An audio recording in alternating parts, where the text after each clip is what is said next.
আমাকে হত্যার হুমকি প্রয়োগ করেছেন। জুলাই গণ অভ্যুত্থান পরবর্তী বাংলাদেশে অতি উৎসাহী বিএনপি সমর্থকেরা আমার ফোনে সুমধুর মিষ্ট ভাষায় বকাঝকা দিচ্ছেন, অত্যন্ত মিষ্ট ভাষা।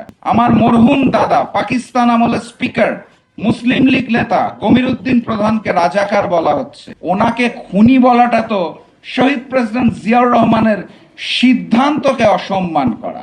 আমি যেই রাজনৈতিক বক্তব্য দিয়েছি তা শুধুমাত্র আমার বক্তব্য অথবা দলীয় মুখপাত্র হিসেবে জাতীয় গণতান্ত্রিক পার্টি জাগপার বক্তব্য।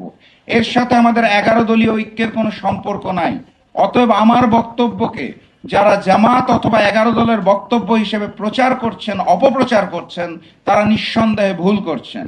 2, আমাকে বিব্রত করার লক্ষ্যে সোশ্যাল মিডিয়ায় আমার ফোন নাম্বার ছড়িয়ে দেওয়া হয়েছে।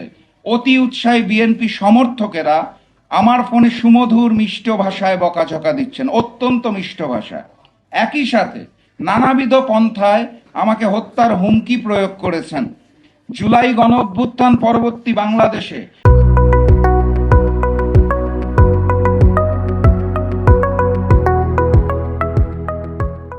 বাক স্বাধীনতার এত চমৎকার উদাহরণ আমরা কেউই আশা করি নাই। আমি অত্যন্ত বিনয়ের সাথে বিএনপি সমর্থকদের বলতে চাই, জুলাই গণ অভ্যুত্থানে আমার জুলাইয়ের 19 তারিখে মৃত্যু হতে পারত। আমি আল্লাহ প্রদত্ত দ্বিতীয় জীবন যাপন করছি। মৃত্যু ভয়ে আমি রাজনীতি করি না।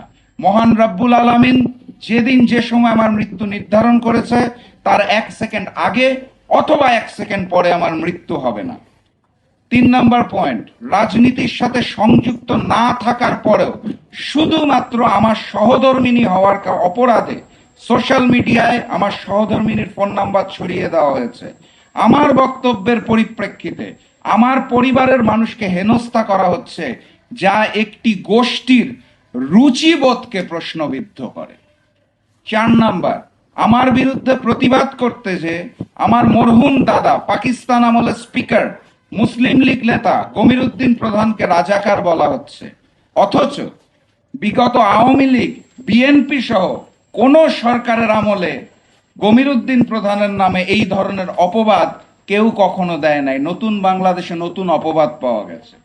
5 নাম্বার, আমার বিরুদ্ধে প্রতিবাদ করতে যে আমার মরহুম পিতা জাগপা প্রতিষ্ঠাতা সভাপতি শফিউল আলম প্রধানকেও রাজাকার বলা হচ্ছে।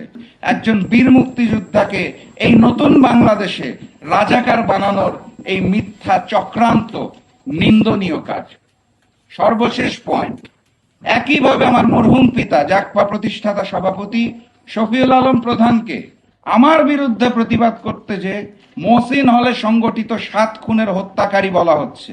অথচ যারা বলছেন তাদের নেতা বিএনপি মহাসচিব মির্জা ফখরুল ইসলাম আলমগীর সহ অসংখ্য বর্ষিয়ান বিএনপি নেতাদের মুখে পাবলিক মিটিং এ আমরা শুনেছি এটা একটা মিথ্যা অপবাদ।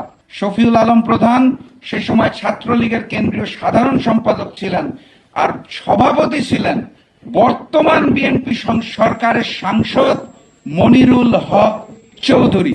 আমি বিএনপি সমর্থকদের বিনয়ের সাথে অনুরোধ করব, আমার মরহুম পিতাকে আওয়ামী কায়দায় খুনি বলার আগে আপনাদের নেতা মনিরুল হক চৌধুরীর কাছে প্রকৃত ঘটনাটি সম্পর্কে অবগত হওয়ার জন্য।